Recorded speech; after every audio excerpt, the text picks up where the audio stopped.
Well, this game was an utter fucking embarrassment. The most embarrassing loss since last year. Let's get right into this game. So this game, everybody's at fault for this. Like the offensive issues, I'm gonna say it here. The offensive issues were 100% on Darrell Bevel. Like seriously, that offense was complete ass. You can pull the Kenny Galladay was injured and Swift was injured card all you want. I don't, yeah, that played a factor in it, but still, at that point, someone has to step up at that point. Nobody stepped up. Nothing went right. Lions couldn't do anything on offense. Like, Lions couldn't run the ball, and in turn, it led to Stafford struggling. Like, all Stafford really had to throw to today was Hawkinson and Marvin Jones. And when the defense knows you're going to throw to one or two guys, it makes it easy to defend against him. And it didn't help the fact that Stafford was playing in this game with a torn ligament in his thumb. And the crazy thing is, despite playing with a torn ligament in his hand, his throwing hand, he still had 0 turnovers except that botched fumble snap, which was botched by Frank Ragnow's low snap. So yeah, despite playing with a torn ligament in his hand, he still had 0 turnovers. Figure that out. I can't even tell you that one on that one. But the defense, oh boy, let's get to the defense. So Matt Patricia, defensive guru, and yet he gets shredded by a fucking XFL QB. Like, the defense got shredded by a backup QB. Let me paint the picture here. No Teddy Bridgewater, no Christian McCaffrey, and the Lions still get beat up by a backup Panthers offense. The Panthers' backup running back in Mike Davis, and then the Panthers QB, PJ Walker, a no-name bum from the XFL, has a career day on the Lions defense. Only the Lions can make a no-name bum out of the XFL look good. And did I mention that PJ Walker's been cut by a dozen NFL teams? Need I say more? Main issues with the defense, simply no pass rush. So yeah, no pass rush. That gives the QB all day to throw, and yeah, to make plays. Plus the linebackers are complete ass. Now I'm not gonna say Helani Tavai is garbage. I'm not gonna give up on him yet, because he did have a good rookie year last year. I mean, Lions fans, there is a such thing as a sophomore slump. It happens. But sadly, in this fan base, the term common sense is still non-existent.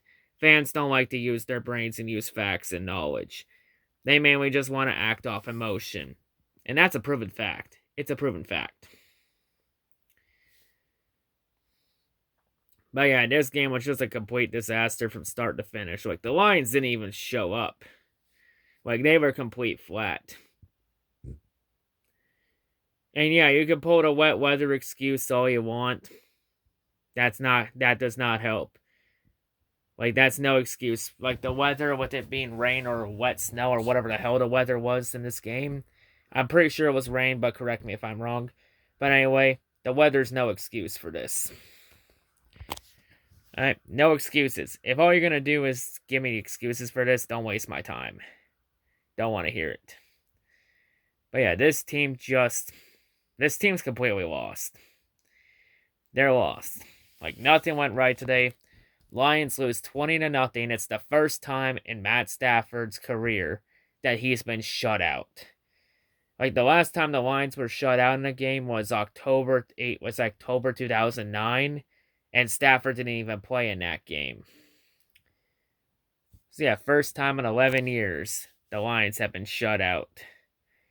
In an era where shutouts are non-existent because everyone wants to try and be an air raid offense.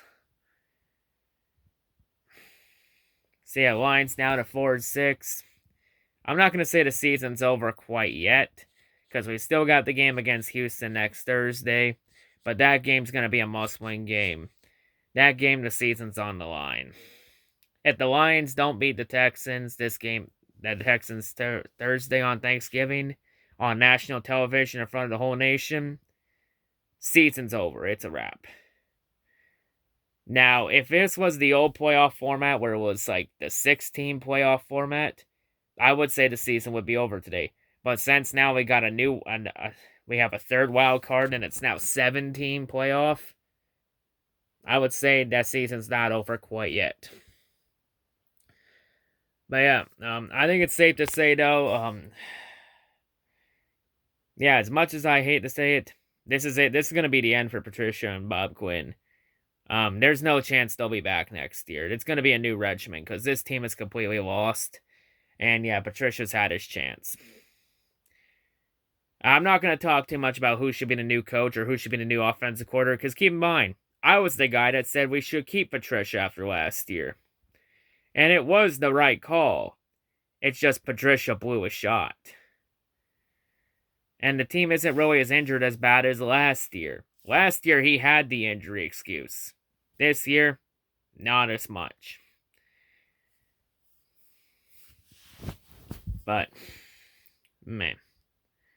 Oh yeah, it doesn't help now that we got even more injuries because the Detroit succubus is back. She still demands payment after 50 years for the curse of Bobby Lane. You like Jeff Okuda? Well, guess what? He's getting the shoulder injury, and that probably might end this season. Hell, you like Stafford too? Guess what? Stafford gets to have his career die in front of everybody because of terrible management. So yeah, remember I said how this was 2019 a couple weeks ago? Scratch that, it's way worse than 2019. Yep, and Stafford's career continues to die because of no run game. And yeah, incompetent management. But yeah, honestly though, I think this is gonna be it for Stafford. I think Stafford's gonna be gone next year. If we end up with a new regimen, like a new coach, a new GM, Stafford's not gonna stay. The only way I could possibly see Stafford back here next year is if Patricia and Quinn are still here. That's the only way I could possibly see Stafford still here. If Patricia and Quinn are gone next year, then I think Stafford's going to be gone with them. Because Stafford's going to demand a trade out. And honestly, I wouldn't blame Stafford. As much as I like Stafford, I think it's time to move on. You know, Stafford, he's not going to win a ring with Detroit. It's already been proven. He's not going to win a ring with Detroit. Because Detroit's front office has failed the last 11, 12 years to put a complete team around Stafford. Like, the front office has had 12 years to put a complete team around Stafford and have failed. And hell, the Lions' offense has the tools to be successful. It's just always something keeps holding them back. Whether it be the offensive coordinator or head coach or whatever it is. There's always something holding them back. But yeah, honestly, I'd say Stafford should demand a trade and go to a real team. Because honestly, Stafford, he's the most talented QB the Lions have had since Bobby Lane. You know, Stafford, he's a talented QB. He deserves a ring, and he's not going to get it with Detroit. And for all you Stafford haters, I guarantee you one thing. If you put Stafford on a team like the Browns or the Bears or the Titans or hell, even the 49ers, especially the Titans this year, if you put Stafford on any of those four teams, I guarantee you they become Super Bowl contenders almost immediately. Because those teams will give Stafford what the Lions couldn't give him, like a top defense, or a running game, or all the tools in the world to be successful. Put a complete team around Stafford and watch what he can do. But the last 12 years, all the Lions want to do is, let's just let Stafford carry us to relevance, and let's see where that takes us. This has no capacity to go badly. But yeah, I think I've talked a bit long enough on this game. This game was just an embarrassment. Just a complete, utter embarrassment. I mean, and yeah, we have 1 month left until NBA comes back, and then NHL too. You know what's sad though? Within the last week, the Detroit Pistons, who had no future for how many years, the Pistons who were completely lost, had no future. Now they all of a sudden in one draft within 1 week, just like that, they have a draft day to remember, and all of a sudden they have a brighter future than the Lions.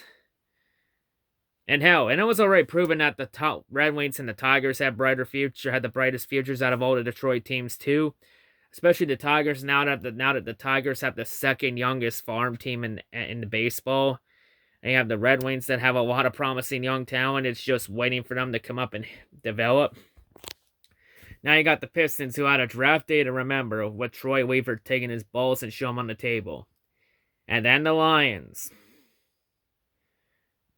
I mean, well, the one highlight the Lions offense had in this game was a 51-yard flea flicker touchdown, only for it to get called back because of an illegal formation. Honestly, that play represents the Lions' 2020 season in a nutshell. Good ideas, great execution, but only for something to happen and they end up shooting themselves in the foot. And they can't recover from it since. But yeah, one question remains. When will the Detroit succubus stop demanding payment for the curse of Bobby Lane?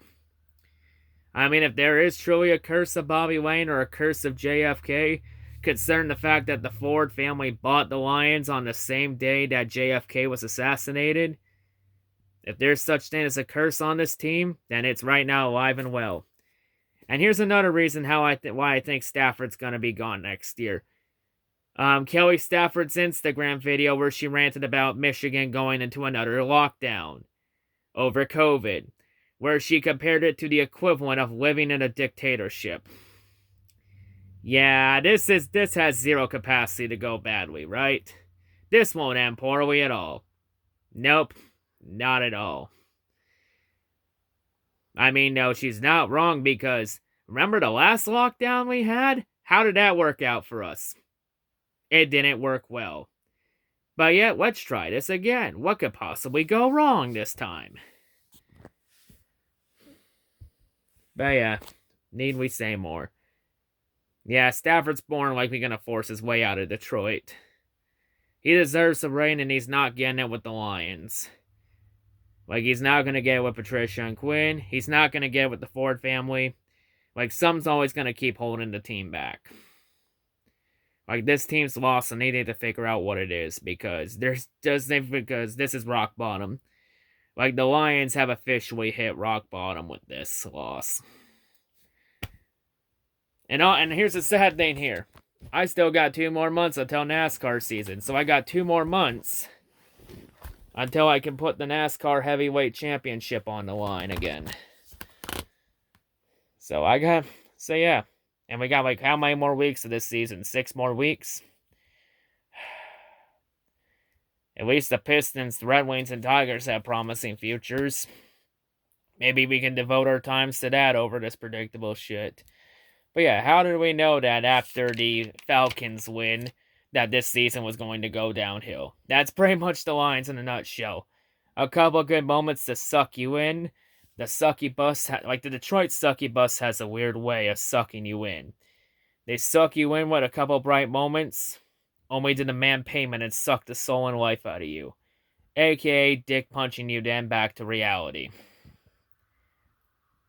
But yeah, I think I've talked enough. That's all I gotta say.